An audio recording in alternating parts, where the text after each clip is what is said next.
So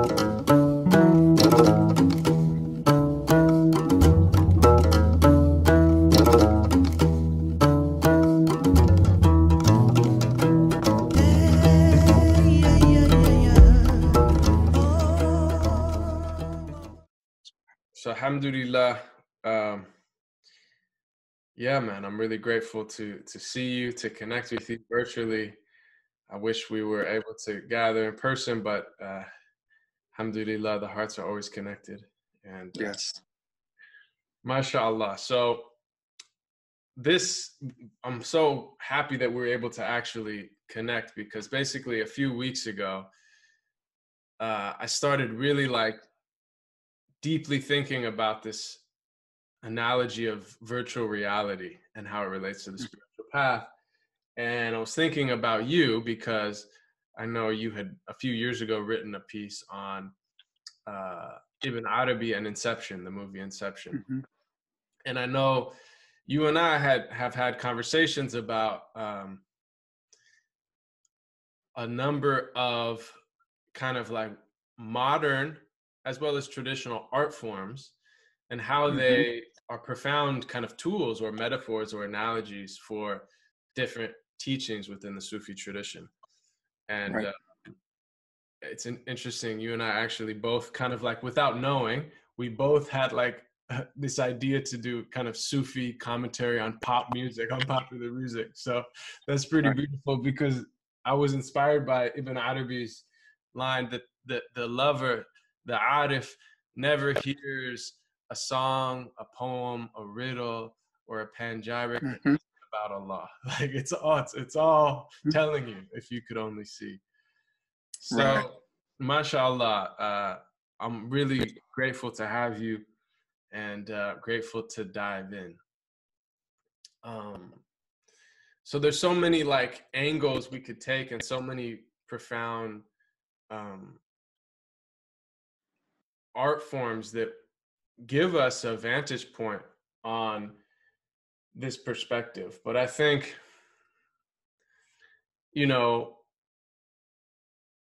before we jump into VR, I wanted to say that before that, the analogy that I was always exploring, and that you explore in your paper, is the one of the dream, right? The Mm-hmm. idea of sleeping and dreaming is this profound tool. So, of course, you wrote this whole piece on Inception, and really, it's, you could say, a commentary on the prophetic saying, people are sleeping or dreaming, and when they die, they awake, or they awaken. So maybe if you could just reflect a little bit on what inspired that piece and the idea of the world as a dream as it relates to Ibn Arabi. Right.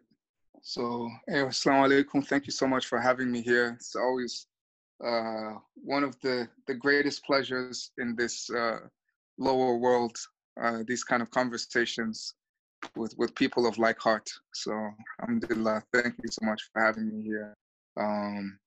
And so the paper I wrote, Inception, Ibn Arabi, was inspired. I was studying Arabic in Jordan, and I was actually reading Ibn Arabi's Fusus al-Hikam, the chapter on the Yusufian, the Josephian word there, which is a lot about dreams and imagination and dream interpretation. And then I went to see the movie Inception in Jordan, and it put me into a howl for like two weeks straight. I immediately came home after seeing that film and said, I need to wake up. This is exactly what the Prophet was talking about. You know, Nas yunamu idha mata intaba. People are sleeping when they die, when they awaken. And then the Prophet also says, Mutu qabla an tamutu, die before you die. So I came home immediately and took a khalwa. Like, I need to wake up. You know, this. So the film really sparked something very, very profound. It had a very profound effect on me, psychologically and spiritually. And then the paper came as a result of me trying to figure out and articulate and explain what was going on in that film, and to use the film to help explain Ibn Arabi, and to use Ibn Arabi to help explain the film. So the idea of what we call ordinary life, hayat dunya or something like that, as being a dream is very old. It goes back, as we said, to the origins of the Islamic tradition, and it's in many pre-Islamic traditions. as well too. You find in ancient Greek plays, poems, traditions. It's in Chuang-Tzu, the ancient Taoist thinker. Almost every religious intellectual tradition has some thinker or collection of thinkers that compare dreaming and real life, and compare this kind of lower life, this world of shadows, to a dream, and the real life to the next life, or to enlightenment, or to being with God, or the absolute principle, or whatever it is.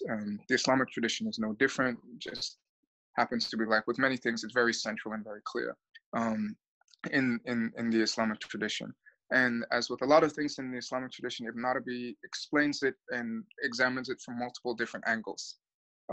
So he says, one of the quotes that again inspired this thing is, Ibn Arabi says, in reality, the entire terrestrial existence of the Prophet Muhammad sallallahu alaihi wasallam passed us as a dream within a dream. And he says elsewhere, know that you are imagination, and all that you perceive, khayal here, and that which you say, that's not me, it's also imagination. So the whole of existence is imagination within imagination. And this kind of imagination that he's talking about is related to, but it's not quite the imagination where, like, okay, I'm going to think up of a purple unicorn riding a rainbow or something like that. He specifically relates it to, I mean, while you're daydreaming, quote unquote, it's the kind of imagination that creates the worlds in which we dream. And in the paper, I get into that. There's kind of an objective world of imagination, and a subjective one, and they're connected in different ways. But the basic idea is what we normally think of as solid, ordinary life. The things that for us seem to be most certain and solid are actually not. And a lot of Sufis comment, you say, you know, the verse about them, you see the mountains, you think they're fixed, but they're passing like clouds in this regard. These things that for us, due to our kind of upside down or backwards perspective, the things that for us seem most immediate and most close and most solid are actually not very solid. They're constantly shifting, they're constantly changing. They're not real. What's really real, the truth, the reality, what's certain is with God. And then what's the connection between the really real and the world of appearances? There are a lot of different metaphors used to that. You see how God has extended the shadow. There's a mirror metaphor. There's kind of tajalli, unveiling or manifestation metaphors. But one of the most common ones, and one of the ones that I think is kind of the most useful to use to help you kind of think through and get at this, is that dreams. In fact, Ibn Arabi, in one place, I think he even says that God only made us sleep and dream so that we can realize that this is the like of our state right now while awake. So we walk around thinking that we're...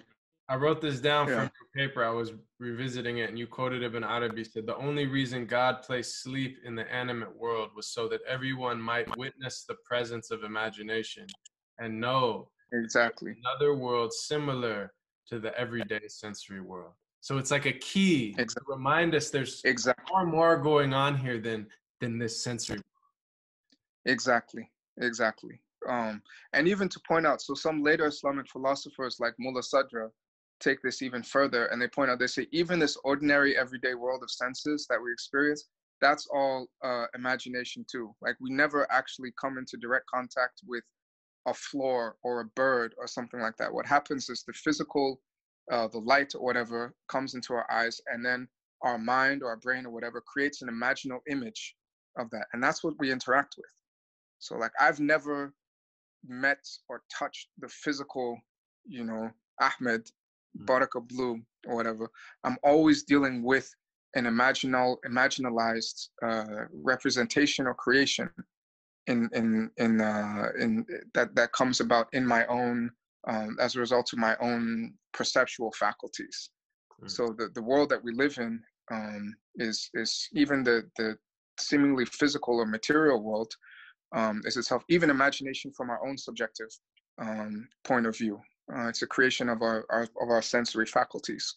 But back to the Ibn Arabi's cosmological thing, one of the reasons I found Inception so helpful is Ibn Arabi often speaks of, and the Sufi tradition after him speaks of levels of reality or hadarat, different levels of existence.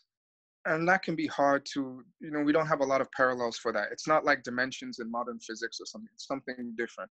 But I think one of the closest analogs to that is the idea of a dream within a dream within a dream. as you go deeper and deeper into a dream, you get further and further away from reality. Each level is kind of dependent on the level before it, but it's also ultimately all dependent on the dreamer.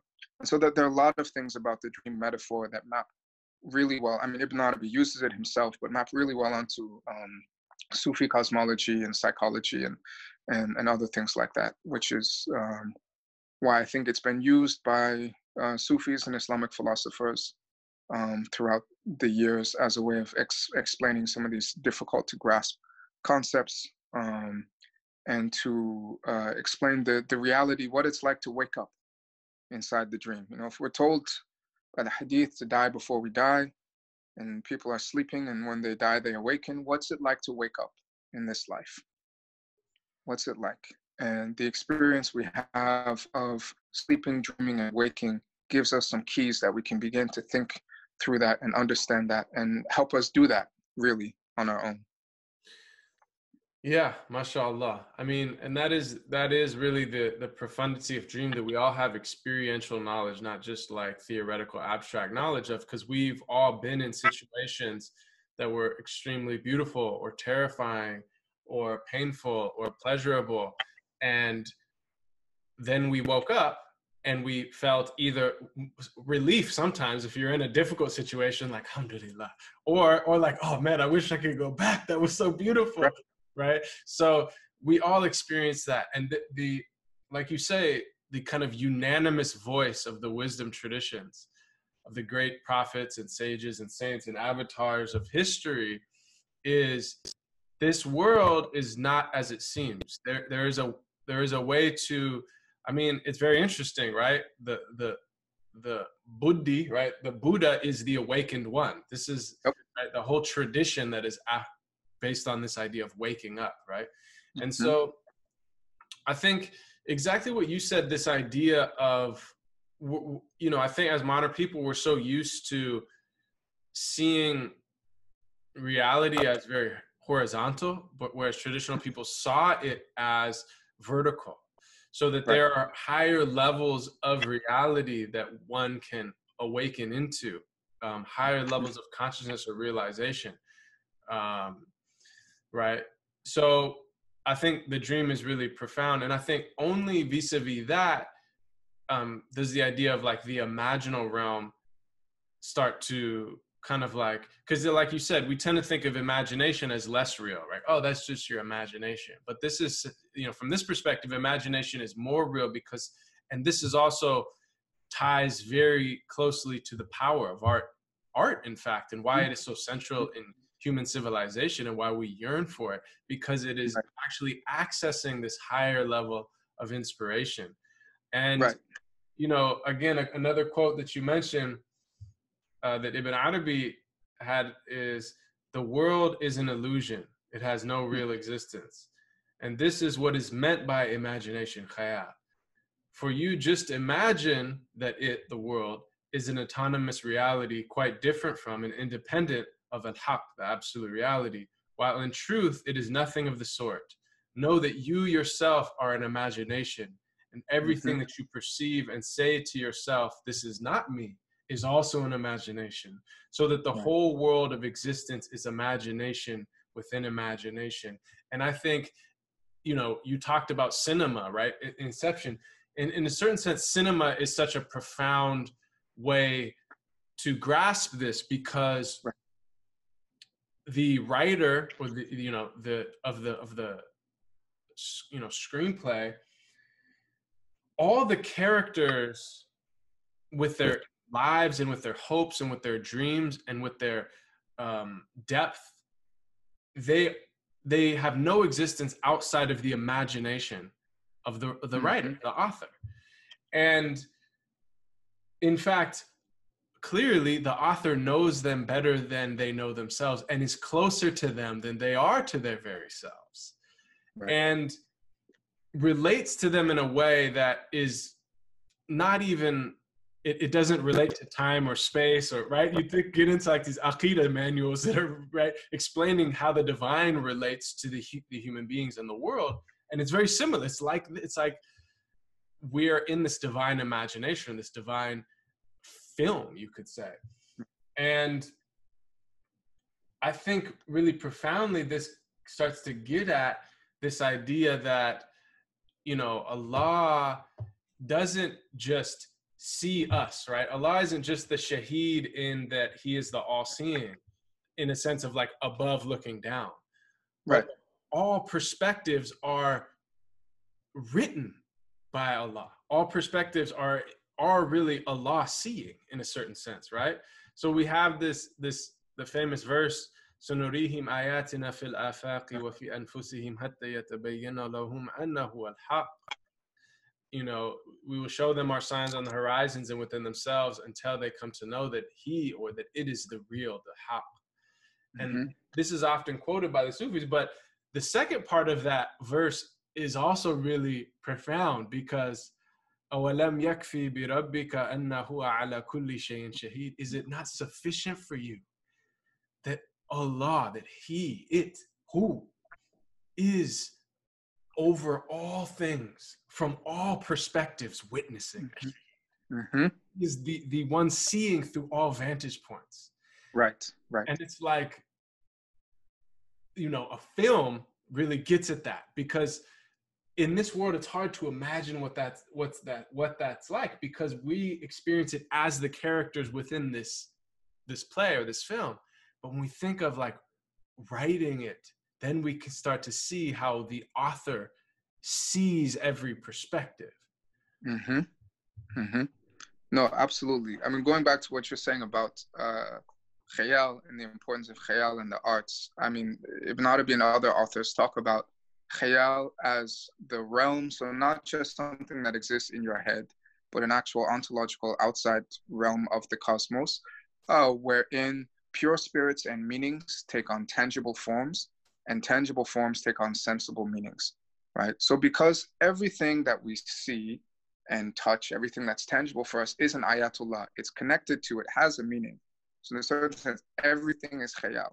Everything is an imaging, is an imagining, in which the transcendent meaning or meanings of Allah subhanahu wa ta'ala take on tangible forms so that we can experience them, communicate with them, so that the name Allah here can be manifest, so that God could be manifest.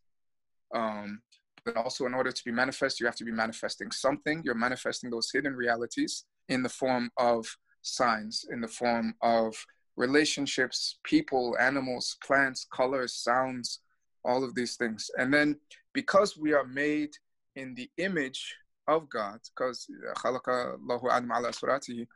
because we are also creators, we are also imaginers, right? And so our creative acts are an echo or a repetition of the divine creative act.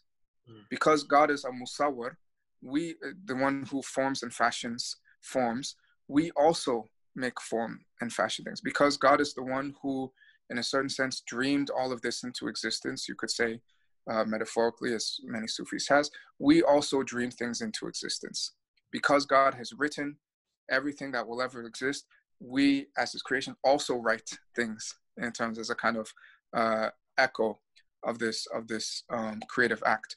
And the most profound writings and the most profound artistic productions, in a certain sense, reverse that creative process. So God, in a certain sense, imagines us, creates us, dreams us into existence and being, and then through our, with divine aid and all of this, our works can then allow us to rise back and return to God, to interpret the signs, just as the Quran said, to interpret the signs around us, and to facilitate the return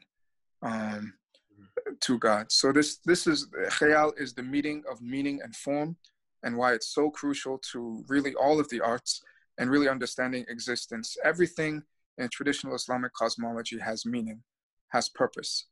And the way in which that meaning and purpose, which is in a certain sense intangible, abstract, is embodied and put into form, is through this mediating agent of khayal. And the way in which we interpret and go back to those pure meanings, and ultimately from those meanings back to their author, to the meaning of meanings, to Allah, to al-haq, is through the process of interpretation, ta'bir, crossing over from the sensible from the dhahir to the batin, from the sensible to that which transcends. the sensible, and ultimately to a perspective that combines the two. And so this is the real importance of the arts, and what the arts, especially the traditional arts, traditional Islamic arts, and others do for us. And even the Quran was sent as a reminder. It's full of ayat, which are the keys to unlocking the ayat within ourselves and within the world. So the ayat of the Quran, the verses, not just verses, they're also symbols and symbolic keys to help us understand these ayat and to return to the one who made the ayat outside of us, inside of us, and in his book. MashaAllah. So yeah, I mean, and all of this is getting at, I guess, and it's bringing up, you know, the origin, right? The return is to the origin. And so, you know, mashallah, you hear so much, right? People of our age asking, what does it all mean? Why are we here? Why are we these conscious beings who experience selfhood and have this kind of internal experience of being conscious or self-aware, and have knowledge and have concepts that don't even exist in the physical realm, like eternity and infinity, and can contemplate and are moved so profoundly by music and by architecture and by love and these other intangible things, right? And it's deep, because so many people just say, oh, we can't know, or you know. But it's interesting because all these traditional peoples, they interestingly enough, like no one, like it was like, yeah, it's clear what we're here for. The question is just, can we realize that? Can we actually? But so let's take the actual origin, because that's really, you know, and we could talk about, I think the actual origin then will like lead into this idea of the VR and the dream itself and the nature of existence and human selfhood that I think we're kind of like dancing around. So it's like in the Quranic narrative, of course, you know, Adam is created, the kind of ancestral human, archetypal human, created out of a physical form, clay, earth, right? This earthly form, but then given the divine breath, right? So this consciousness is blown in. And of course, there's a really profound kind of creation story of the angels bowing, the teaching Adam the names, the realities of all things, Iblis refusing to bow, and this kind of setting up the drama of human existence. There's of course like the plane of Alest and that, but then if we take the hadith of the Prophet ﷺ, really getting into the why, right? The hidden treasure, the idea that the ultimate reality was a hidden treasure, right? I was a hidden treasure that loved to be known. And I know Ibn Arabi has a lot to say about that, as far as knowing oneself through oneself versus knowing oneself through the other, or through the mirror, through the reflection. And so I think maybe if you could just say a little bit about that, and as it relates to not only existence, but really like human subjectivity, as far as what we are, and as far as it was understood by the Sufis. So I think the clearest way to explain this is the dream metaphor, right? So, and this has a bit more to do with the concept of Khalifa. What does it mean to be a Khalifa? Or in other places in the Quran, an Imam. So in Surah Yasin, everything we've summarized in a clear Imam. What does it mean that or God taught Adam all the names? What does it mean that all of the names are in Adam? What does it mean that the Imam has all things kind of summarized in him? And it's easy. If you think about the dream, I go to sleep, I have a dream. Let's say I dream, you know, I'm LeBron James and I'm playing in basketball finals or something like that. And I'm experiencing the dream through LeBron James's eyes, you know, the dream LeBron James. It's not me, you know, Mr. Ogunnaike in my bed. There's me, Mr. Ogunnaike in my bed. But in the dream world, there's LeBron James and he's posting up against, you know, whoever is Steph Curry or whoever he's playing against, whatever. And so everything in that dream is actually Mr. Ogunnaike in the bed. Everything, the popcorn in the stands, the people in the audience, the basketball, the hoop, everything has no existence apart from me. If I want, it would not be. However, LeBron James in that dream, since I'm dreaming that I am LeBron James, occupies a special and central role in that dream. He's that through which I experience the dream centrally, right? So because everything comes from me in the bed, everything in a certain sense is me in the bed, but I'm also seeing through LeBron James's eyes, right? I'm feeling through his hands. I'm shooting when he shoots. It's really me shooting behind him, right? And I'm hearing through his hearing in the dream. In a certain sense, because I'm in him, the whole dream is, everything is contained in LeBron James. If LeBron were to get knocked out in the dream, the whole dream would disappear. Right? So the numerous sayings like this, you know, if it weren't for you, I wouldn't have created the spheres.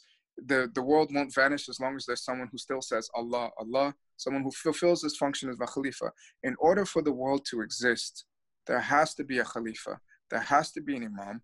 That person or those people through which God dreams the world, through which God experiences and has mercy upon. And Ibn Arabi's thought mercy and existence are synonymous.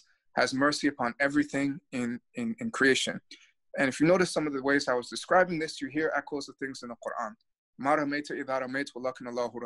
You didn't throw when you threw, but rather God threw. So LeBron didn't shoot when he shot, but rather Professor Ogunnaike in the bed shot, right? Not la tashbih, not comparing myself to God in this way, but it also, when you, the hadith of Nawafil, my servant doesn't cease drawing near to me until I love him. When I love him, I'm the what? I'm the hearing with which he hears, the seeing with which he sees, the hand, very actual hand with which he grasps, the foot with which he walks. How is that possible? It's not some kind of hulul or incarnation or something like that, but I think it's better understood through the dream metaphor, right? LeBron, and Ibn Arabi points out the kuntu here in the thing. It says, I was this all along. All along, God's saying, I was your hearing and your seeing, and yet you didn't know. Yeah. Another way of this is when you say Allahu Samiul Basir, God is the hearing and the seeing. It doesn't just mean that he sees and hears, but rather all seeing and all hearing is his. All seeing and hearing that happens in this world it's God seeing and hearing. God is seeing and hearing through his creations, through the things that he's dreamed, through the things that he's imaginalized or created into existence. So just like you can say La ilaha illallah, La haq illallah, you can say La alim illallah. There's no knower but God. All knowledge happens billah, by God.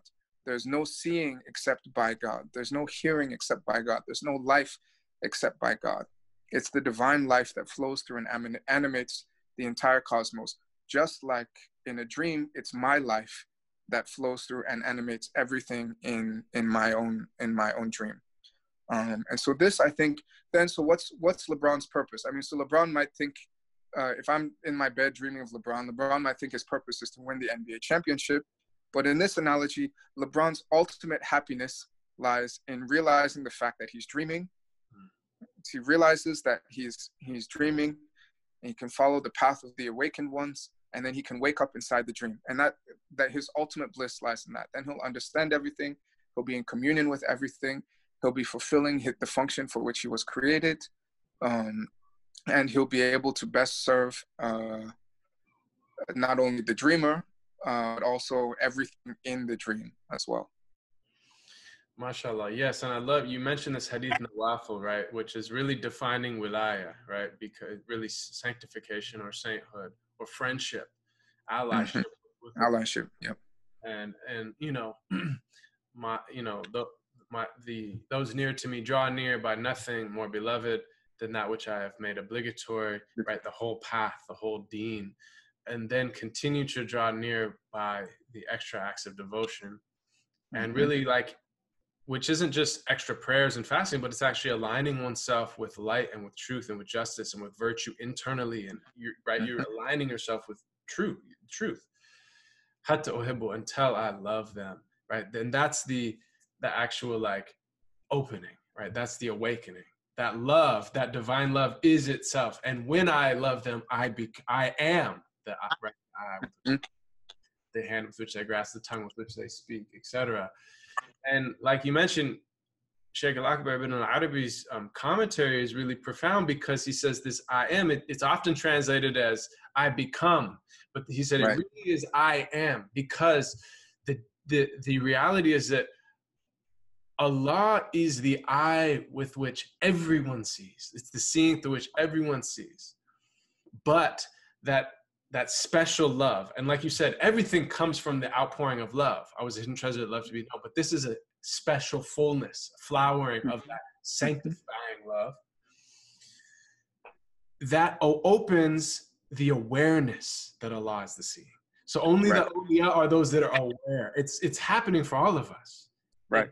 Allah is the one who is the hand of all of us, but yet Right. we're not all aware of that. We're not all in a state of self-awareness, and that internal experience of that divine proximity, you know, which is, it defies the mind, because, right, he is closer to us in our jugular vein. Our jugular Right. vein is in us. So he's closer to us than in us. It's not even proper to say Allah is in us, because in us is too far outside of us, right? It's not close enough to us. In us is spatial. That Allah is not in space and time. Space and time are, quote unquote, in Allah, right? Just like the space and time. I dreamed that, you know, I traveled to Washington so I can be with you. The whole travel took place within me. The whole space, the whole time, that whole journey took place entirely. In fact, other places, Ibn Arabi says, realize that the whole journey was always in you. And so space and time, and it's not even that we see through Allah's eyes. It's Allah sees through our eyes. That's why the knowers are not called Arifullah, they're called Arif Billah, knowers by God, because ultimately it's God who knows himself through them. One of the great images, switching things now with the mirror, is that Ibn Arabi and people later in the Akbari tradition, they say, like, all of creation is kind of like the mirror of non-existence is set up against the face of al-haq, the reality. And so all of existence is the reflection of reality, of the real, in the mirror of non-existence. And human beings are special. Human beings are the eye, or the pupil of the eye, in that reflection. So insan in Arabic, mankind, and insan also means pupil. So they use this pun. So it's that through which the image appears. So if you close your eyes, there's no image in a mirror anymore. It's the reflection of that which sees. That's what we are. And our ultimate happiness, as you said, lies in becoming aware of the way things really are. You know, the famous Allahumma arana haqaq al-ashya kama hiya. Oh God, prayer of the Prophet, oh God, show us the reality of things as they really are. That's wherein our happiness, our true happiness lies, and is knowing the way things really are. So this is the way things are, whether we realize it or not. Like Rumi said, for years I knocked at the door, it opened, I realized I've been knocking from the inside. Right?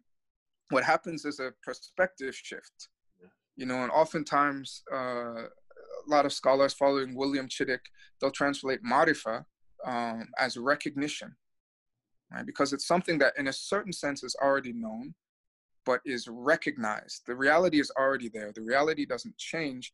What changes is our understanding. We all of a sudden recognize, oh, this is the case, and this has been the case all along. God has been closer. God just felt so far away. But now I come to recognize that God has been closer than anything, closer to me than my very self all along.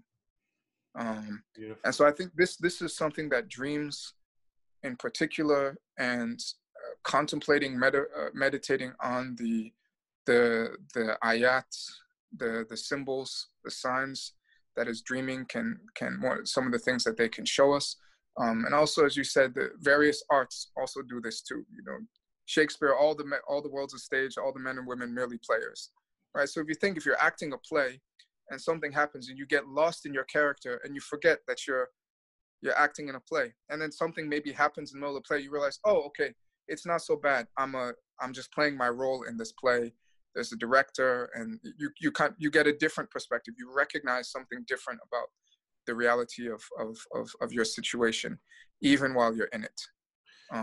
Yeah. And so like we talk about, like Shakespeare's greatness and any other great kind of playwright, is their ability really to develop the character such that they're like such depth, right? Such depth that they really become alive, you even said, right? They become alive, and that they don't only represent themselves, but that they represent deeper like potentials and archetypes within the human being, such that each one of them is its own being, but yet is this great lesson for all of us, right?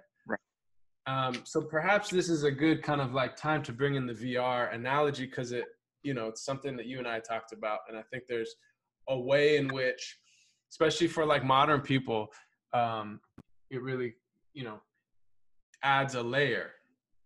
So really it comes down to the idea that, you know, according to the Quranic narrative, the human being in this time out of time was a pure spirit in the divine presence, right? In the state of oneness, unity, knowing, witnessing, experiencing love, vastness, fullness, wholeness, completeness. And this is where all of us are from, right? This is the plane, this is what they call the plane of Alest, as you know. And like you mentioned, it's the call and response, the divine call and response. Alastu bi rabbikum bala shahidna. Am I not sure? Rabb bala shahidna. Yes, we bear witness. And the word Rabb obviously usually translated as Lord, but really the one who brings through stages to fruition, carries through each development of the journey, right?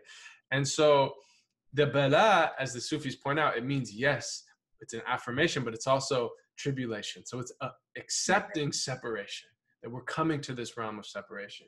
So that realm really is it is the garden, and it's paradise. It is the presence, right, that we all yearn for.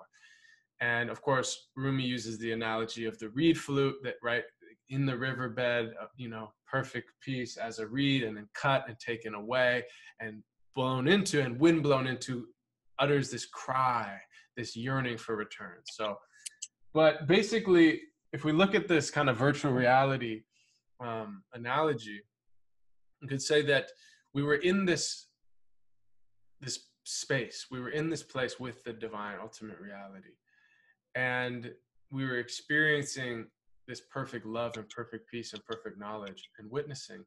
And at a certain point, Allah gave each one of us a gift. And we opened the box and we said, is it for me? Yes, it's for you. I've made it just for you. And we open it, and it is a virtual reality headset, right? Oculus Rift. And we put it on, and we're immediately immersed in a realm, in a world of great beauty and vastness and experiences, and blue skies and the oceans and the flying things and all of these. And right, it's, you made this for me? Yes, I did. All for me? Yes. Right. And you experience this great love, but then it's like, Alastu bi rabbikum, right? As you're going to kind of depart into this game world, Allah says, don't forget that I am the one who created you and created this, and I'm with you this whole time. Right. And so we enter into our human incarnation, right? We enter into this human birth, right? And we very quickly, in the divine wisdom, we kind of forget. We forget about that pre-womb realm. And the great prophets, right? Allah doesn't just leave us, but sends the great prophets to remind and to help us decipher, right, what this whole thing is, and remind us, this is why we came. Okay, we came to, right, to remember that in fact, we have never left this room with Allah. We're still in the room with Allah, but we're, you know, and this is why, like, this idea of, and what you said, you know, when we were talking about this, you added this other dimension. It's not just the prophets, but the prophets are reminding us that the kitab of the revelation, the revealed books, is like, it's like a Rosetta Stone, where you have two languages, and one you know, and then that'll translate the other one. So the whole world, ayat, it's all verses. So if you have the revelation in the prophetic dispensation, it tells you how to translate the ayat The of things existence. outside and the things inside yourself. Right. So that's profound. And, you know, this idea, you know, in the hadith of Jibril, the definition of ihsan, beauty, excellence, right? To worship Allah as if you see him, and if you don't see him, he sees you. So it's this, to be in this state of presence in the game, right? Okay, I am this character, right? This is my avatar in this game, but I am going to play this game as if I can see the ultimate reality, and as if I'm aware that I am in the room with the ultimate reality, right? As if I can see through the back of this headset and see what's really going on. And if I can't do that, know that that is what's going on, right? And then we added the level of that, the idea of hatta uhibbu, of, you know, the hadith nawafil, that wilaya, sanctification, is when basically Allah takes the back off the virtual reality headset. So now it's transparent to this higher level of existence, that you're in this world, but now you realize you're in the room with Allah, and you're actually not, you're experiencing it, you're recognizing it, right? This ma'rifah. So you're experiencing the room, and then it becomes kind of augmented reality, right? AR. So it's like you're still see the game happening, and you're in a certain sense playing it, but you've died before you died. You've awakened to the next level of reality. So ultimately, you're not experiencing it in the same way, right? You are partaking in it, but in a way that's really transparent to ultimate reality, right? And if we say like this realm this higher realm we're talking about, that's our ruh, that's our true self, right? But and then we got into this level, and I'm sure you might have some things to say about this particularly. I know Ibn Arabi would have, that because, to bring it back to inception and the dream within the dream, even the ruh itself is a dream. It's the ruh itself, the spirit, is another like set of goggle. You could say that the ultimate reality is actually, right, to use the analogy, poetic license, you know, is experiencing through. And there is no one in the room but Allah. La ilaha illallah. There is no self, even higher self. There's just who. Right. So, I mean, so the like it says in Surah Taha, like Allah said through the burning bush, La ilaha illa anna, you know, fa'buduni wa qimu salat li bi dhikri. You know, there's La ilaha illa anna. There's no I, but the I, but the ultimate. And it's one of the reasons why, one of the interpretations of the hadith, meditate upon the signs of God, but don't meditate upon the essence, lest you perish. The divine essence does not, that is the domain of ultimate tawheed. It does not permit of any subject-object duality, which contemplation requires. You're contemplating something, there's a contemplator, there's a contemplated, right? Allah, especially in his exalted essence, is not a thing that can be contemplated. So someone told one of my teachers always said, "Oh, I don't believe in anything." And he said, "Oh, we're the same. I don't believe in anything either. Allah is not a shay. It's not a thing, right? It's not a thing. The divine essence is beyond any relationships, beyond any subject-object duality. It's absolute tawheed. But as Ibn Arabi and others say, even if you say it's beyond, that's in a certain sense to limit it. So it's also beyond being beyond. It's so transcendent. It's not just tanzih, transcendence, or, you know, incomparability. It transcends the transcendence, and then is also manifests itself as immanent in and as everything. And so this is where, so I think that, like with all analogies conceal and reveal, just like all creation, you know, that Allah has 70,000 veils of light and darkness. A veil, if you want to see something that's invisible, right, you know, throw a blanket on it. It will both reveal and conceal the reality. So all of these metaphors, all of this language, all the things that we use, they're revealing aspects of reality, but at the same time concealing them. So the VR analogy reveals a lot of things, and it conceals. So we've kind of talked about the things that it can reveal, and also the things that it can conceal. But what's really interesting to me in this is why did we have to, why did Adam have to fall out of paradise? Why did we have to come into this world? Why did the world have to be created in the first place? And so I think the dream, the VR kind of gets at this too. The dream really gets at this. So Ibn Arabi explains this in a couple of different ways. It begins with Fusus al-Hikam, explaining that God, by virtue of his knowledge that a thing has of in itself, is not the same that it has of itself through another, like looking in a mirror, right? So the knowledge you have of what you look like is different on its own, is different from what you see when you look in a mirror. That gives you something different.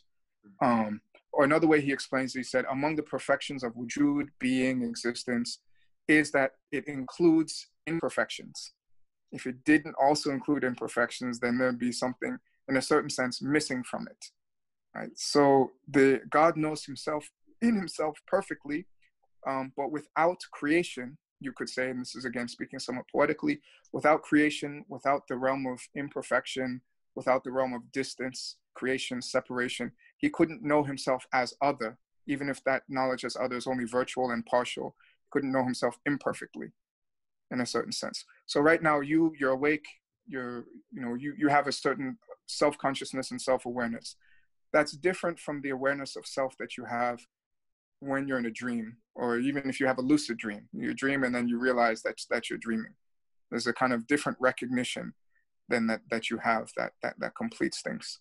Or another way he says, Allah has all of these different divine names. In order for God to be the Khaliq, the creator, there has to be a Khalq, there has to be creation. In order for God to be the forgiver, there has to be people that sin. So there are these aspects of the divine reality that require creation and manifestation, and that creation and manifestation implies separation, and separation implies imperfection, which implies pain and suffering. And so Adam and all of us, Bani Adam, as a result, as humanity, we had to come down. And Simnani has the best, William Chittick has great translations, Simnani's class this. Adam had to come down. He had to step out into the arena of love, because anyone who's ever been in love knows it's not all roses and flowers. That honeymoon period's only part of love. Love is really love, and love is matured as love in the fires of separation, of pain. And so this is why Adam had to, and all of us, Bani Adam, had to step into the world to know God in himself and in his manifestations, to know the fullness of the divine reality, both al-batin and al-zahir. And this is the why we had to put the VR goggles on. We had to know God both in himself, in his essence, and in his manifestations, to have that complete knowledge and that complete intimacy. So you think of going into creation, we think of it as a kind of loss of intimacy. But it's precisely that going into creation that allows for the greatest intimacy possible. It's precisely that separation, that union and separation, that allows for a more profound union. Or one way one Mauritanian sheikh explained it to me, it was like, human beings, we're like mirrors. We exist on every level of reality. Angels are just like glass. So Allah just, kind of sees right through them. But we can be mirrors for Allah subhanahu wa ta'ala because we have that we have these bodies, we have this like black surface, we have this domain of separation or seeming separation. We have kind of psyche, we have nafs, we have ruh, qalb, sir, akhfa, everything. And so just as the mirror has that kind of black surface at the back that allows it to be a reflection, as well as that clear glass part, us existing at all levels of the cosmos is what allows us to kind of mirror, just because Allah, the being of God, also, in a certain sense, covers all of these levels of being come from him. And so we're a kind of comprehensive being that summarizes the divine secret or essence and its manifestations. And so this putting on the goggles is, it's actually a way for us to get closer, paradoxically. Putting on the goggles, it feels like we're getting further away, but it's actually a way for us to get closer to Allah subhanahu wa ta'ala. And kind of poetic, don't take this analogy too seriously, but let's say your beloved is a filmmaker, right? And it's poured his or her heart and soul into a film. You watch that film, you've gotten to know that person better, right? You look at the things that, I mean, and if you know that person, you'll understand the film better. And if you know the film, you'll understand that person better, because the film and that person are ultimately separate things. And so the VR goggles, creation, Adam being sent down, us coming into this world, in a certain sense, from a certain perspective, it's separation, it's distance. But from another perspective, it's that which allows for closeness, and it allows for the kind of closeness that's the envy of the angels. Yeah, so there's a few things here. I mean, this piece about love, and created from love, and also, like, you know, this important aspect of our tradition, especially emphasized by the Sufis, that everything that is loved is Allah, right? Maulana Rumi is very, like, open about this, that anything that is loved by people, whether it's wealth or house or your father or mother or your spouse or whatever it is, beauty, a flower, that these are all the traces of Allah's names, that you are actually, Allah is communicating to you through these things, and you are falling in love. And when the veil is removed, you'll see that who was loved was always Allah. And so also to try to be in a state of recognition of that. And so, you know, like Ibn Arabi says, all the cosmos is the lover, but also the beloved. So it's like, it's this reciprocal relationship. So there's that point. And then also, and I know, you know, I think we should bring out that, you know, one of the interesting things about, again, where the analogy falls short or conceals, is that it is a game, but yet there are real consequences for how you wake up, right? And so, you know, Ibn Arabi says a really profound, like a commentary on the sirat, right? In kind of Islamic eschatology, after death and resurrection, that the souls will cross over this sirat, right? And it's over the fire, and it leads to the garden. And basically what Ibn Arabi says is that when you, like, basically each moment of your life is, you are building your sirat. Mm-hmm. So when you get there, you see, like, oh, right? And so some people have great difficulty crossing over. Some people cross like lightning, some people running, some people jogging, some people crawling, some people have other difficulties, right? But the profundity of that he points out is, like, it is nothing other than each breath, each moment of your life you are crossing over. Right. No, another thing Ibn Arabi and the tradition say about eschatology is, in a certain sense, with all of our actions and our thoughts, in the akhirah, what's internal here is external there. Mm-hmm. So again, it's a world of imagination, imaginal world. So the ayat are the intangible forms, let's say anger, lust, pride, piety, whatever. They take on tangible forms. So the faces on that day will be shining, so on and so forth, all of these things. With all of our actions and all of our thoughts and all of our intentions, we're weaving our body of resurrection. You know, so and I mean, in a certain sense, you kind of see it in this life, especially as people get older. Not all the time. You know, you see some old people who have just taken care of people their whole lives and loved God and loved others. There's a certain kind of glow and happiness they have. You just see it on their faces. And other people who have been consumed anger or other things, it leaves its traces as well too. But that's only a small thing compared to, you know, that day when everyone's sight will be piercing. But the thing I think that's really keen to recognize here is, as you pointed out, there's Quran has some interesting passages. You know, we didn't this world is just play and distraction and delusion and vain boasting. But on the other time, God did not create the world in play, in sport. Right? So how do you the world is just play, but God didn't create the world in play. Quran's full of some of these interesting paradoxes that are productive to think through. So yeah, the world is kind of playing that it's less real than the real. It's not what's ultimately real. It's not what's ultimately important. The piling up of wealth and honors and accolades, that's ultimately not what it's about. You know, it's okay. Good for you. You became the king in a dream. Yeah. Right. Or you beat you right. You killed everyone in the game, and then you know got right. the wealth or whatever. You got all the gold coins, and then right. you took it off, and it was like, oh my God, you realize it wasn't real. Right. You've won. You've beaten Street Fighter, but you haven't eaten anything in 3 days. You're not in good shape. You know, it's so there's that sense in which the world is just a game. But then in the other sense, the world wasn't created in sport. Everything, as you mentioned, the concept of Rab, and you should mention, there's no Rab without a Marbut. There's no Rab, there's no Lord without a particular vassal, without a particular abd, slave, servant, over whom that Rab is bringing that Marbub, that particular person, or it doesn't even have to be a person, that particular thing to full maturity. The Rab comes from the same root as tarbiyah, to raise, to grow, to rear. And so the function of the Rab is to really bring whatever it's in charge of to full maturity.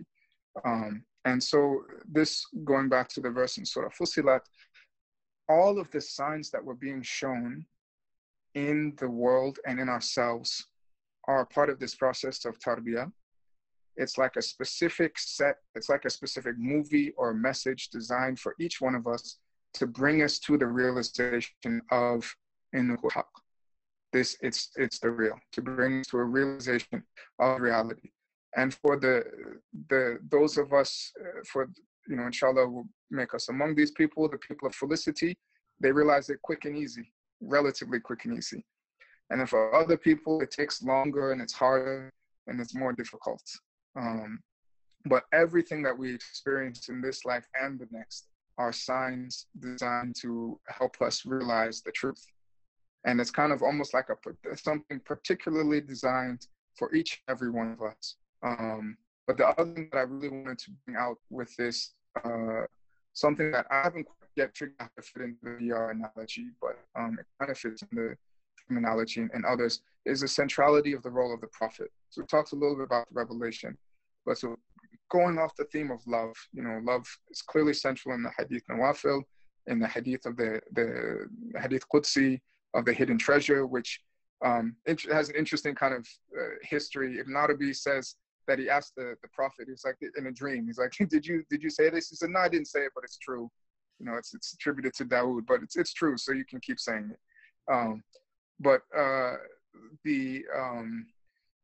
You can see I was a hidden treasure, and I love to be known. I love to be recognized. So creative creation.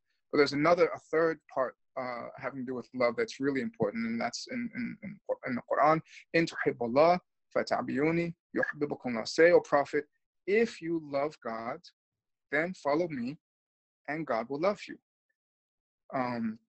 And Ibn Arabi says, this goes back to what you were saying before about whatever we love, it's actually the reflection or the sign or the trace of Allah in that thing that we love. So even if it's something really damaging to us, like let's say heroin or something like that, like fentanyl, there's some aspect of peace, of relaxation, or whatever, tranquility, pleasure in that people are seeking. Ultimately, what they're seeking is the reflection. If there was nothing of Allah in it, it couldn't exist. If something was not an ayat, it couldn't exist.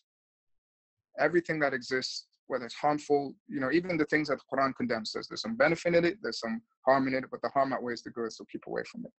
So Ibn Arabi says, take from the Prophet whatever comes from the Prophet. Take everything that comes from him without any discrimination. Take everything from the Prophet, but don't take everything from Allah. Only take from Allah what the Prophet takes from Allah.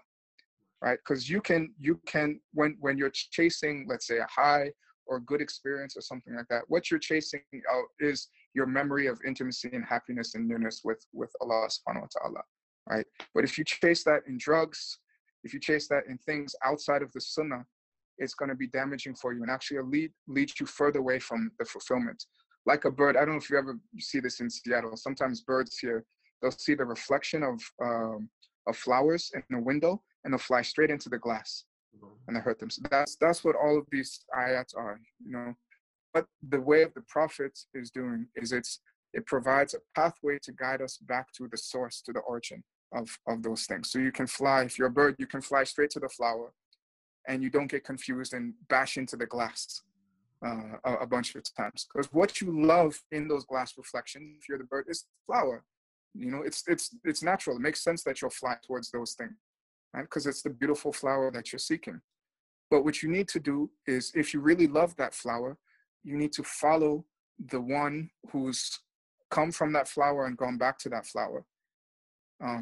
And that's what will take you back to the flower and will allow you to recognize your beloved state and regain that awareness of your intimacy, regain your awareness of your true self, who you really are. And so the role of the Prophet is really central. And that's why spiritually, the process of awakening is really nothing than following in the Prophet's footsteps. The Prophet is the one who is awake. He's the perfect exemplar of being awake in the dream. And so all of these various aspects of his sunnah, sallallahu alaihi wasallam, are what lead us to that awakened state. Yeah, and you know, mashallah, I'm so happy you mentioned that, sallallahu alaihi wasallam, and also you're getting at it, but I wanted to also bring up the way it ties in with virtue, because I think as modern people, we think of knowledge, and we can even kind of abstract when we think of spiritual or mystical knowledge as like, ooh, I want that, right? There's like, but really, of course, the Sufi path, it's all about whoever surpasses you in adab, in like etiquette, surpasses you in the path, right? To take on the attributes, the qualities of God, which, as you mentioned, the perfect mirror, sallallahu alaihi wasallam, the way to understand what that means in human form is the Prophet, the Quran walking, right? There's no other way to see that embodied except for him and his inheritors, the awakened ones. And so it also has to do with this, right? On the kind of like outward surface level of religion, right? It's like what you tell children, right? It's like, you know, if you're good, you get candy. If you're bad, you get, right, spanked. And that's not untrue in the spiritual world too, right? But it's that there's a deeper reality that your true nature is to be a mirror of perfect mercy, perfect love, perfect justice, all the divine attributes. And you become more yourself to the extent that you polish the mirror of selfish attributes that you associate with yourself, any of the egotism, right? And that's why the Prophet sallallahu alaihi wasallam, he is more you than you are, because he's the perfect embodiment, insan al-kamil. He has the perfected humanity, which is at the core of each one of our beings, but we aren't at the core of our beings, right? So we have to chip away to get there, and that is his sunnah. And so, you know, I think that's beautiful. I think of like Aladdin, right? And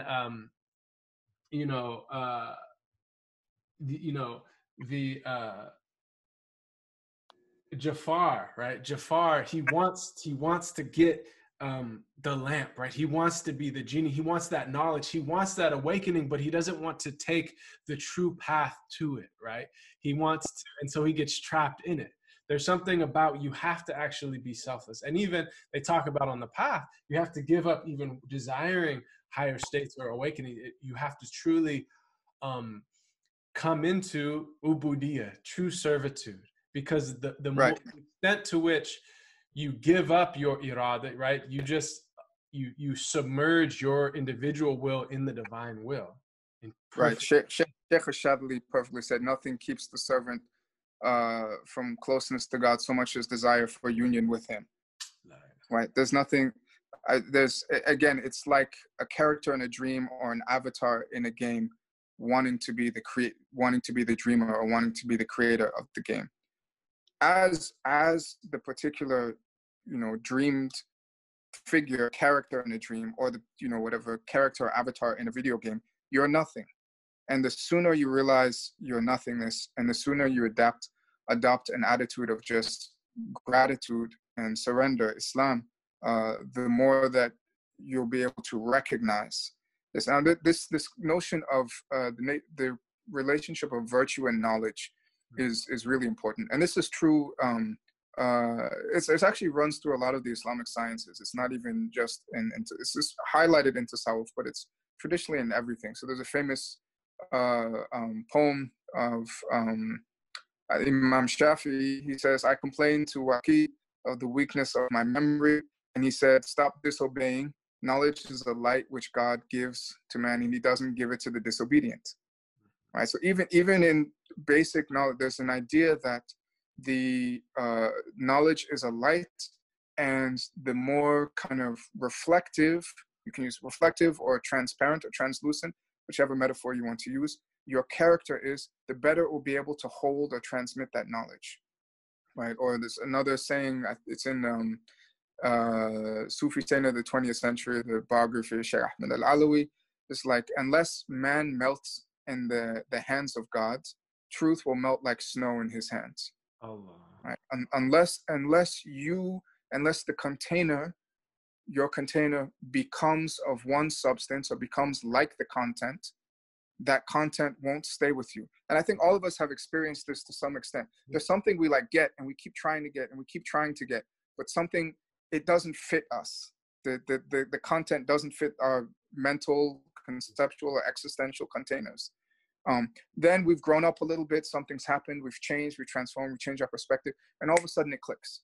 And what was impossible for us to get a perspective on something changes, we change existentially, and all of a sudden we can receive it. You know, you can hear something, you can read a verse of the Quran multiple times and it just doesn't click. And then something about you changes, and all of a sudden you can be receptive to that, and you can receive that. And that's true of even ordinary things. I mean, you talk about like, I don't know, racism or something like that. You have a certain disposition, a certain experience in the world.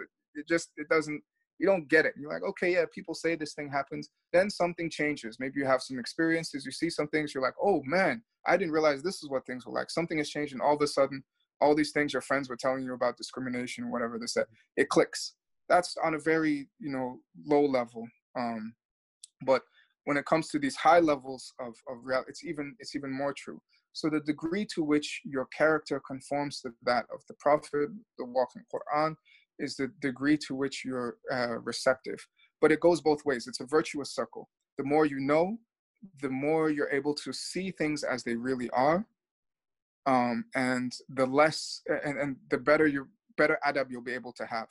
You'll be able to give proper adab to a tree, to a frog, to your neighbor, to your relatives, to your brothers in the masjid or whatever, because you know who they are, you know who you are. The more you advance in knowledge, the more you'll advance in adab, the better your character will be. So it's a virtuous cycle. Better character leads to better and deeper knowledge, and better and deeper knowledge leads to better character.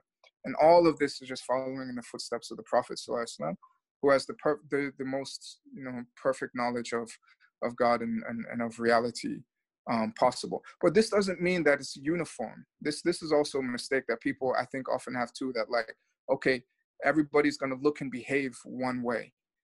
No, it's not like that. You see that even with the companions promised paradise, even with the family of the Prophet ﷺ, even with the great shuyukh and scholars, they'll have very different personalities, very different styles, and that's what that is the most true and accurate manifestation of the Haqiqatul Muhammad, the Muhammadan reality in their particular place and time. Right? So the Prophet ﷺ, Muhammad ibn Abdullah, was in a particular place and in a particular time. Right? Even those close to him were in slightly different positions. Right? They had different relations with people, they had different things, and so they had different roles. And each one of us were in a different context. So you take the same white light, you shine it on something red, it's going to give you red. Shine on something green, it's going to give you green. So it should be all alike. And you experience this when you meet people of sanctity. If you've ever been blessed to meet great scholars or great shuyukh, they're all different, very, very different, and yet they're all the same.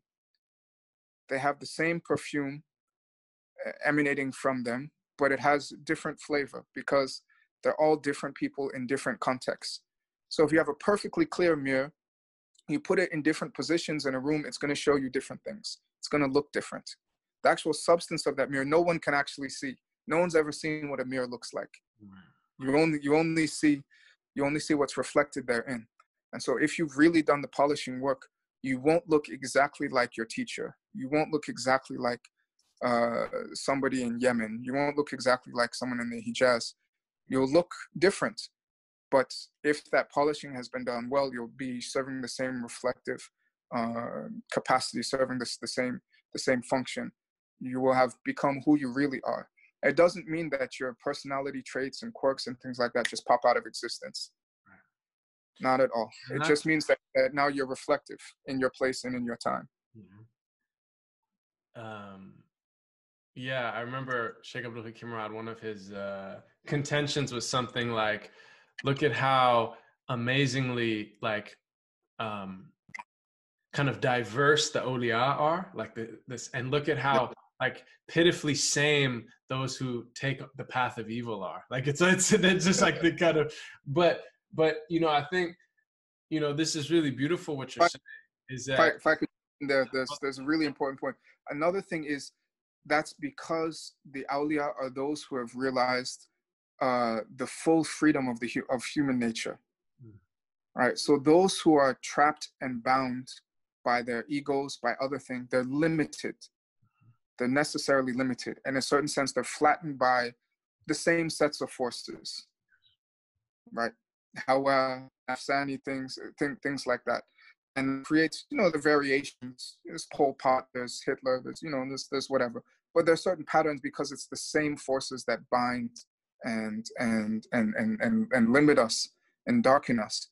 But those who have transcended that have achieved full freedom, and it seemed, but they achieved that full freedom through incredible discipline and following the Sunnah. And it's like, I'd like to compare it to like, you know, gymnasts or breakdancers or something like that. They do all of these exercises and follow all of this rigorous discipline, so they achieve this incredible freedom of movement. And it's the same thing. Those the things that the shuyukh and the real ulama are capable of doing and being far exceeds the imaginations of what we even think it could be to be human. And that of the prophets, the anbiya, is even further. The freedom that they have is even greater. But it's a freedom that in a certain sense is won or is granted through the kind of widening of their existential capacities through worship and through following the example of the Prophet ﷺ. Yeah, and it's beautiful what you say, and it's so true that like the awliya, the saintly ones, they truly look at people through that eye of just divine awe. Like they, you know, that's one thing you see. You know, the fuqaha, they tend to look through the rulings, right? And the ones that really know, they tend to see very few things that are impermissible because they know there's great vastness, right? But they're putting the things in those categories. But the arifin, the knowers, they're just looking at the ayat and they're just seeing like what is Allah's doing with your mirror, like what Allah is showing in your mirror. And I've found that they always they confirm people in their individuality. It's not like, oh, you need to not be like that. It's actually this really freeing empowerment, like deep it. And then they see you where you're at in your journey, and there's no judgment involved. It's just like, you know, you have this knot and that knot, and here, let me help you untie that, and you know, but it's just pure love, you know. And yeah, that's beautiful, mashallah. Yeah, no, absolutely. I mean, it's again, it's people who are awake in the dream, and so when they see you, they see the dreamer. They see the dreamer. So there's a kind of famous, I think it's a Turkish Sufi song that says, "I look around and all I see are saints." Right? Because all they see is the potential, the Muhammadan reality, the secret within each of us. Now, also those who are gifted to become guides and things like that, they see the noddings, they see the things that are keeping us from realizing and recognizing that, and they can help us with that. And oftentimes, I mean, traditionally, the fuqaha and the arifin weren't always separate groups. You had a lot of urafa who were also fuqaha, and they were often some of the best because they could see this, and then, you know, this fuqaha, they were doing this kind of almost spiritual guidance on a broader social level. Like, okay, what are going to be the rulings and the decisions that are going to be able to best move our society in a different way. And the thing you notice about the great fuqaha, or like the founders of the madahib, is they give different rulings for different circumstances. Imam Shafi'i's fiqh in Egypt is different from the one in Baghdad. With different people. So that you recognize, okay, this is the goal. This is where we're trying to move. We're trying to help people be themselves. And that different people are different people. And that's a necessary part of the infinitude, really, of the absolute of Allah subhanahu wa ta'ala. Nothing, if the 7 seas were ink and all the forests were pen, you couldn't exhaust the words of Allah. Each one of us is a unique word of Allah that can't be replaced by any other word. Each one of us is a unique tajalli, a manifestation of an aspect of the divine reality. And that uniqueness isn't contained in any other one. And so when those who know look at anyone and anything, they see that unique face. There's the face of God. They see that unique face, that unique manifestation, revelation of the divine reality that thing possesses. And for non-human things, non-human, non-jinn things, they're kind of they are what they are. Right? It's only us and jinn that can kind of tie ourselves up in knots and not realize who we are. But because we can tie ourselves up in knots, we can also untie ourselves, or get untied and participate in that recognition, which is what allows us to play this central role of being khulafa in the cosmos.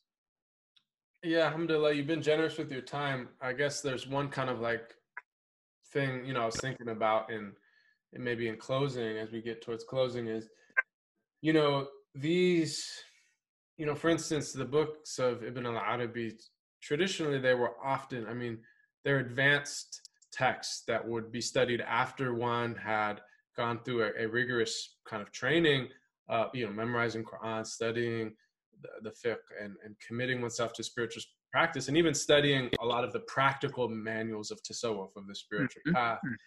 And even, in fact, until a certain degree, most traditions actually discourage people from reading. There's a beautiful story. A friend of mine who was studying in Hadramaut in Dar Mustafa, and he had been there for a number of years, 3, 4, 5 years, and he was getting to be, somewhat advanced student in that curriculum. And he went into the school bookstore and he saw a book of Ibn Arabi on the top shelf, and he told the brother working there, he said, can I see that book? And he said, do you have permission? And he said, no. He said, then no. Right? So this is idea, like, we have this book in the bookshelf, but until you get permission. And, I think about that, and I think there's great wisdom, and I've thought about this a lot. But also, I took the path through reading Ibn Arabi when I was 20 years old. And I don't think I could have really done it any other way personally. And what I'm thinking about is really a lot of what we're getting at is because if you live in a traditional society where you see sanctified people and you're given a path up the mountain, so to speak, you have an idea of where it leads, even intuitively, just in the ambiance of your civilization, your society, and just the faces of the Salihin. But I think in our modern idea, and even sadly, a lot of modern kind of quote unquote religious people, there's not even a sense that there is a mountain or that it leads anything. Everything's been flattened for people. And so like, I needed to read that. So it's like, oh, this is what it leads to. This is the goal. This is the higher levels of, okay, now now this makes me want to commit myself to learn how to climb. You know what I mean? The actual practice. So I don't know if you have, I'm sure you have some thoughts about that. I think that might be something good. No, I mean, I was very much like you. There was kind of, I had a vague sense of what I was seeking. I was seeking truth. I was seeking reality, and I was seeking a truth that was at once existential, aesthetic, beautiful, and moral, all together. I kind of knew what I was seeking, and I was looking for it. And then when I started reading the works of Ibn Arabi and Rumi and others, I said, this is it. Okay. now I can really commit to praying and doing dhikr and all, like it. That's what set me off, because I had been searching, and had I just been presented with you know, great works like Imam Malik's Muwatta, and so I wouldn't have understood. I wouldn't have seen that kind of deeper thing that I was looking for in them, because of the different context that I was coming from. I was looking for enlightenment. I was looking for a profound existential realization of the truth, knowledge of self, who I really am, knowledge of what the world is really. I was looking for certainty, all of these different things. And so, and this is very common. I mean, so many people, especially from the West, but also other places. I mean, the people largely in West Africa and Southeast Asia and other places, even South Asia, who were the most successful at spreading the religion, like actually spreading, not just, you know, forcing people to, you know, say, okay, I'm sick of paying the jizya, I'm gonna, you know, join the team or whatever. But the people who were actually most successful in creating real believers, real scholars, were the Sufis. And I think that there's a reason for that, because they are appealing to something in a certain sense that's universal. It's like, oh, do you want to know reality? Do you want to know love? Do you want to know truth? Do you want to be happy? I'll show you. This is how you do it. And also, you know, see me. There's a kind of amongst the those who have completed the path and come back. There's a kind of, just as the Prophet was described, there's a kind of aura of mercy and peace and joy coming off them that's attractive. And so it's kind of an irony, but yeah, these kind of highest and most esoteric and most you could say in certain sense restricted teachings are the ones that in many ways have been most responsible for spreading the religion, not just today, but, you know, throughout history.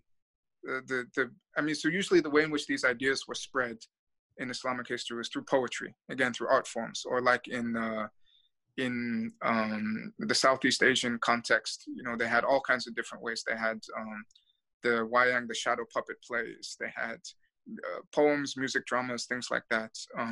And these highly esoteric doctrines become almost like folk songs. So, you know, Al-Shushtari in Andalusia, North Africa, his songs are still sung today at like weddings. They're like folk songs, but they have some of the most profound metaphysics, Hafez, some of the deepest, most profound teachings, and people can just kind of rattle them off. Amir Khusro, I mean, half of Bollywood musicals are just like, the lyrics are just Amir Khusro knockoffs, right? But they contain some of the most profound, elevated, esoteric teachings. Hamza Fansuri in Malaysia, any Islamic society you look at, Yunus Emre, Turkey, Sheikh Ibrahim Niaz, Sheikh Ahmadou Bamba, and Nana Asma, others, you know, these teachings get disseminated amongst the masses and play a large role in attracting people, not only attracting, but also developing the consciousness and the practice and the awareness of people and to who they really are, what reality really is, who the Prophet is, and how they can follow in his footsteps to wake up and be who they really are and see things as they really are.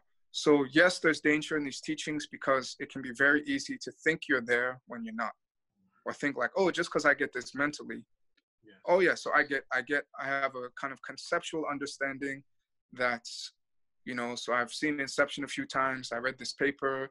I read some Ibn Arabi. I have a conceptual understanding of a dreamer and the dreamer within the dream and the dreamer that. The conceptual understanding is not the same as the realization, as the tahqiq.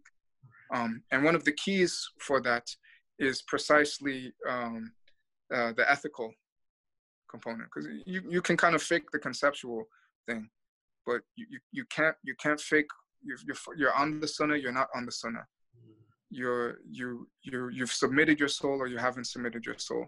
You really do see and experience God everywhere and in everything, or you don't. There's an existential lived component to that, and it's not just experiential. It's not so much experiencing things out of the ordinary, but rather the quality and the way in which you interpret ordinary experiences.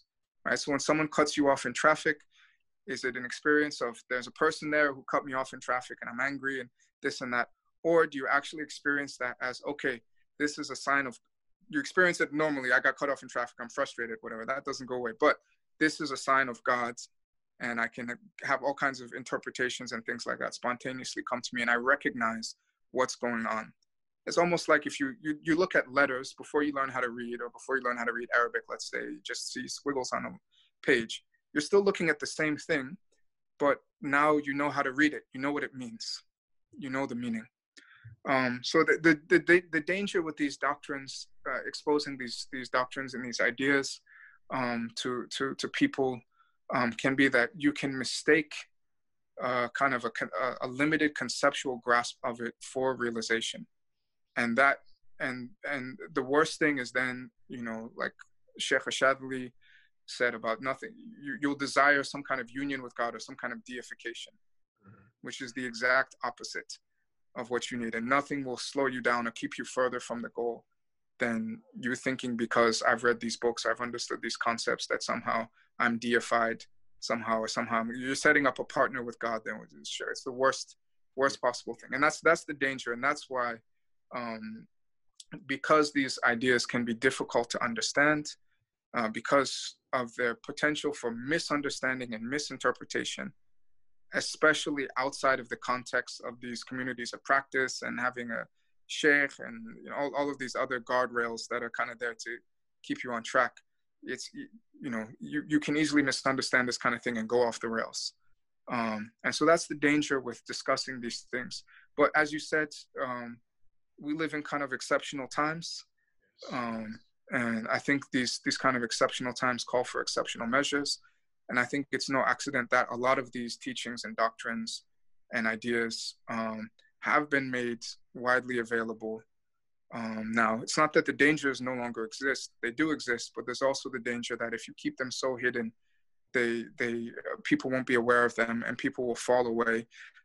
If people don't get a glimpse of the core, and they're just stuck on the shell, they're just stuck with the banana peel, people will abandon the fruit altogether. And if all you have of the deen is certain exercises, as beautiful as they may be, but you don't get the meaning, you don't get the ihsan, the deeper dimensions, people will lose that. And so I think it's kind of a compensation for the difficult times in which we live. But it's by no means, if you think you've got it, that's when you don't. Right, exactly. Yeah, it makes me think of, like, when I was younger, I used to play basketball all the time, and you'd get in this state that they call the zone, right? Now they call it flow state or whatever, and it was an amazing experience, because as they describe it, like the hoop expands, time changes, you start to know where the ball's going to be before it's there. It's a real experiential thing that I had as a young, like, teenager many times, right? And you couldn't miss, right? You literally, but what's amazing is right when you thought this thought, I'm in the zone, you lost it. Right when it went from the experiential to the conceptual, you lost it. And I think the thing about the flow state, right, and about this in particular, once there's an I, once the nafs, once the ego reemerges, because precisely what this knowledge is, what it is it's the rendering transparent of the veil of the nafs, right? So when that reasserts itself, that's when it's cut off.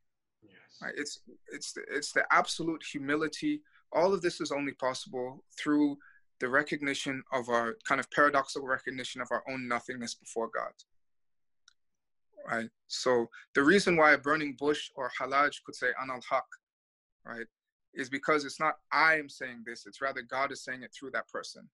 I have no right to say I. Only God has the right to say I. Which is why even in some dervish cultures, the dervishes would never say I. They would say bande, like your slave, your servant. Or only God has the they refer to themselves in the third person. The faqir. It creates this kind of consciousness of yourself, like only God has the right to say I. Only God has the right to this subjectivity, this thing that I normally identify myself as is but an avatar in a video game, a dreamer in a dream. When the ego reasserts itself, when subjectivity attaches itself to your individual subject again, that's lost. Yeah. That's lost. You no longer become an arif billah. You know, you're knowing through your own self, through your own senses, and things like that, which is why humility, and one of the things that comes out of humility is wisdom and the adab of giving everything its due, including your own body, including your own self, because you have this kind of objective relationship to yourself, to everything in the world, because you know it through God and as manifestations of the divine. And your ego has no part in that. In fact, your ego is almost, it's like another thing that you give its rights to. Sure. You And yet, identify if you devote yourself, like thinking of this like caveat traditionally, if you devote yourself to these kind of like abstract conceptual elements and not to the actual really polishing the heart to prepare yourself to taste, right? It's like reading, you know, a whole bunch of books about honey, but not actually going to the spoon, right? Exactly.